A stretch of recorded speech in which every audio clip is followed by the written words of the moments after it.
कि अगर जन स्वराज की सरकार बनी और हमारी बात उसमें सुनी गई तो 15 मिनट में शराबबंदी को कूड़ादान में डाल देंगे। क्यों डालेंगे उसका मैंने पूरा आधार भी दिया।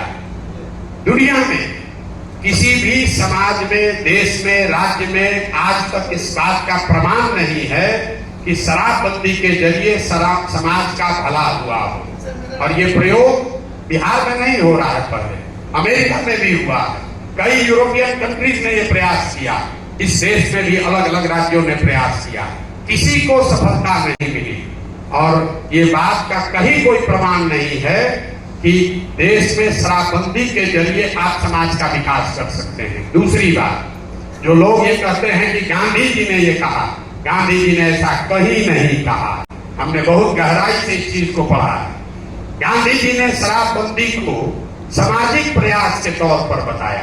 गांधी जी ने बताया कि शराब पीना गलत बात है, समाज को प्रयास करना चाहिए कि शराब पीने वाले लोगों की संख्या कम हो।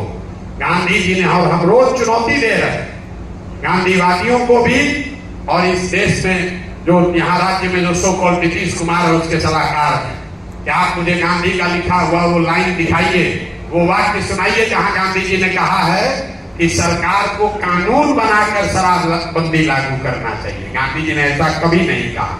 ये तो ऐसा हुआ कि गांधी जी ने कहा कि शाकाहारी होना अच्छी बात है, और सकल सरकार कहे कि गांधी जी कह रहे थे कि शाकाहारी होना अच्छा बात है, इसलिए कानून बना दो, जो आदमी मांसाहार करेगा उसको जेल में डाल देंगे।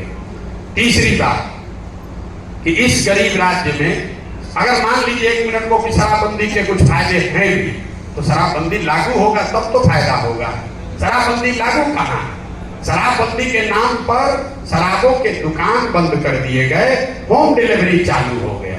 तो आप अमेजोन से सामान खरीद रहे हैं तो सामान बिकना थोड़ी ना बंद हो गया।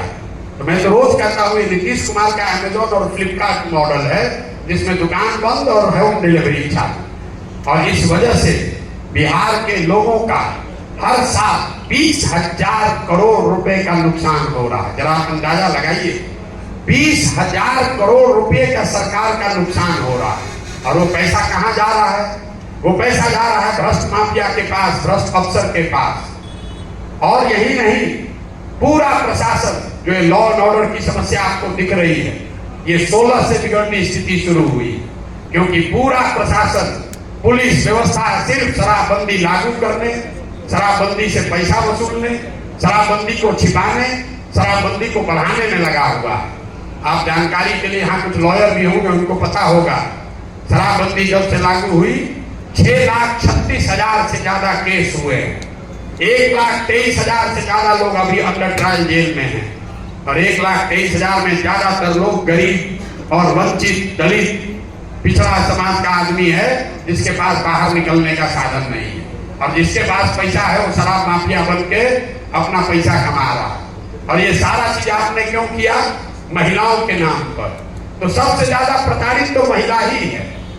जो 1,23,000 लोग जेल में हैं, उस घर की महिला से जाकर पूछिए कि कैसे थाने का और कोर्ट का चक्कर लगा रही है, और जो भी घर में बर्तन बासन बाकी है वो भी बिक गया। तो इससे इसका ना कोई इस पॉलिसी का कोई आधार है, ना इसका कोई मॉरल रूटिंग है, ना इसको आप जमीन पर लागू कर पा रहे हैं। 20,000 करोड़ का नुकसान अलग हो रहा है, महिलाओं को क्षति अलग हो रही है, और युवा जो है जिसको शराब के धंधे में आपने लगा दिया, गांव गांव में लड़के शराब का अवैध काम कर रहे हैं।